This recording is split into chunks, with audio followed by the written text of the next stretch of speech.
श्री शिवाय नमस्तु भयमम। दोस्तों, इस बार शरद पूर्णिमा को लेकर काफी ज्यादा कंफ्यूजन की स्थिति हो गई है, क्योंकि ये जो पूर्णिमा है ये 2 दिन प्राप्त हो रही है। ऐसे में सभी भक्तों के मन में यह संदेह बना हुआ है कि 6 अक्टूबर या 7 अक्टूबर पूर्णिमा का व्रत हम किस दिन रखें, खीर किस दिन हम खुली आसमान के नीचे रखेंगे और किस दिन व्रत का पारण करेंगे और खीर का सेवन करेंगे, और शरद पूर्णिमा की रात किए जाने वाले धन प्राप्ति उपाय हम किस दिन करेंगे।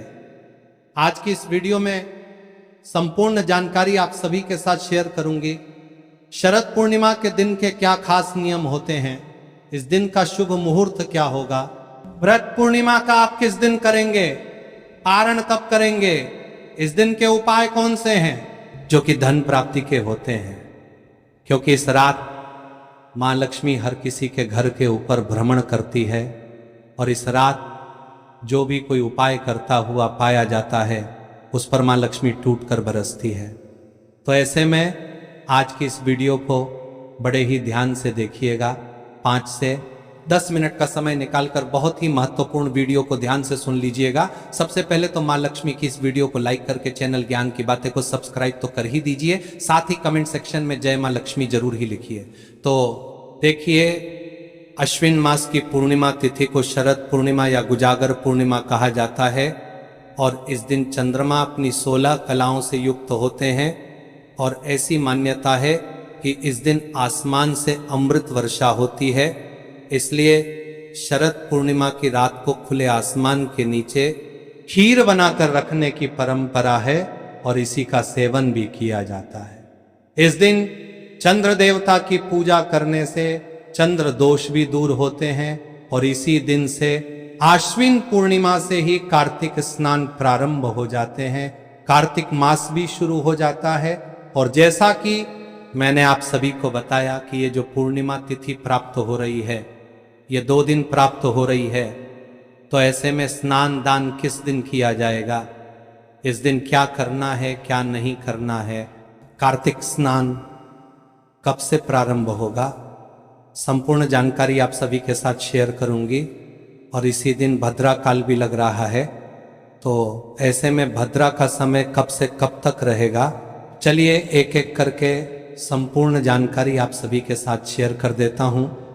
सबसे पहले तो आप डेट नोट कर लीजिए। अश्विन महीने की पूर्णिमा तिथि 6 अक्टूबर सोमवार को दोपहर 12:24 पर शुरू होगी और जिसका समापन अगले दिन 7 अक्टूबर मंगलवार को सुबह 9:16 पर होगा। पूर्णिमा तिथि 2 दिन है और ऐसे में पहले दिन पूर्णिमा तिथि के समय चंद्र देवता की पूजा का शुभ मुहूर्त भी प्राप्त होगा, क्योंकि रात के समय पूर्णिमा तिथि भी विद्यमान होगी और चंद्र देवता की पूजा भी की जा सकेगी। इसलिए पूर्णिमा का व्रत तो आप सभी 7 अक्टूबर सोमवार को ही रखेंगे, लेकिन पूर्णिमा का स्नान 7 अक्टूबर मंगलवार के दिन किया जाएगा और कार्तिक स्नान भी सुबह 7 अक्टूबर को ही किया जाएगा।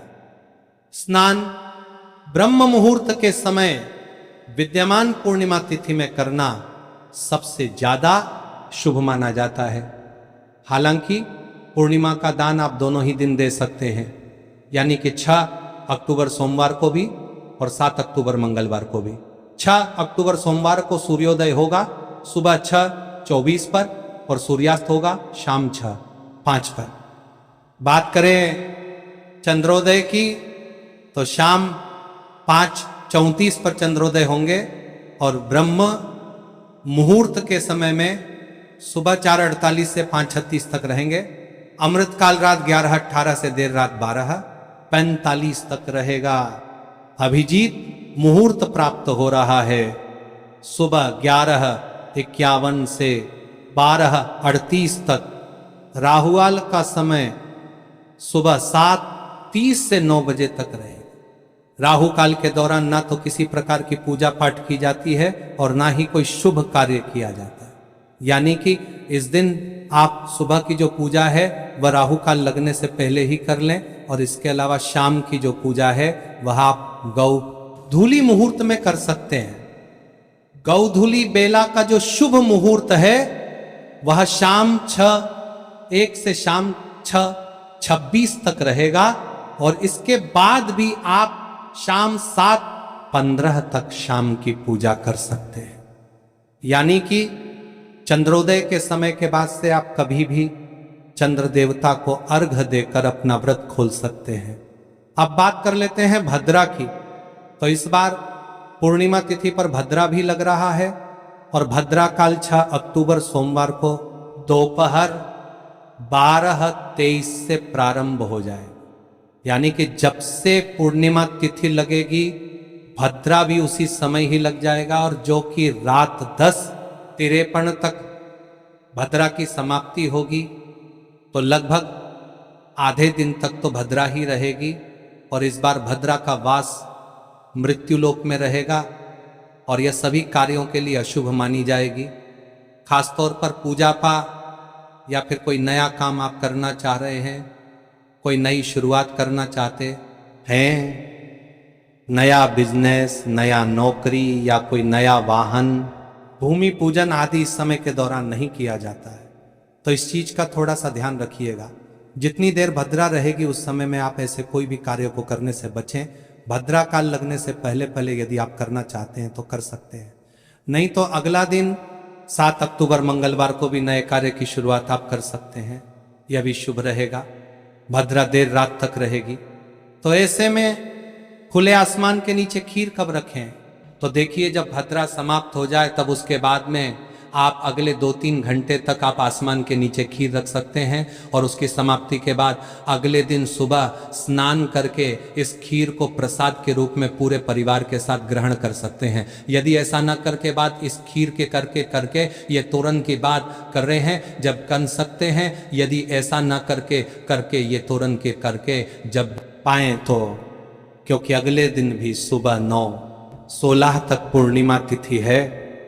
तो आप 7 अक्टूबर मंगलवार को सुबह ब्रह्म मुहूर्त में उठकर स्नान करें, खीर बनाएं, और तारों की छांव में जब आसमान में चंद्रमा भी विद्यमान हो उस समय आप इस खीर को खुले आसमान के नीचे 1 आधे घंटे तक रखने के बाद में प्रसाद रूप में ग्रहण कर सकते हैं। बात करें 7 अक्टूबर की, तो 7 अक्टूबर मंगलवार को सूर्योदय होगा सुबह 6:24 पर, और सूर्यास्त का समय रहेगा शाम 6:06 पर, और इस दिन चंद्रोदय का समय रहेगा शाम 6:12 पर।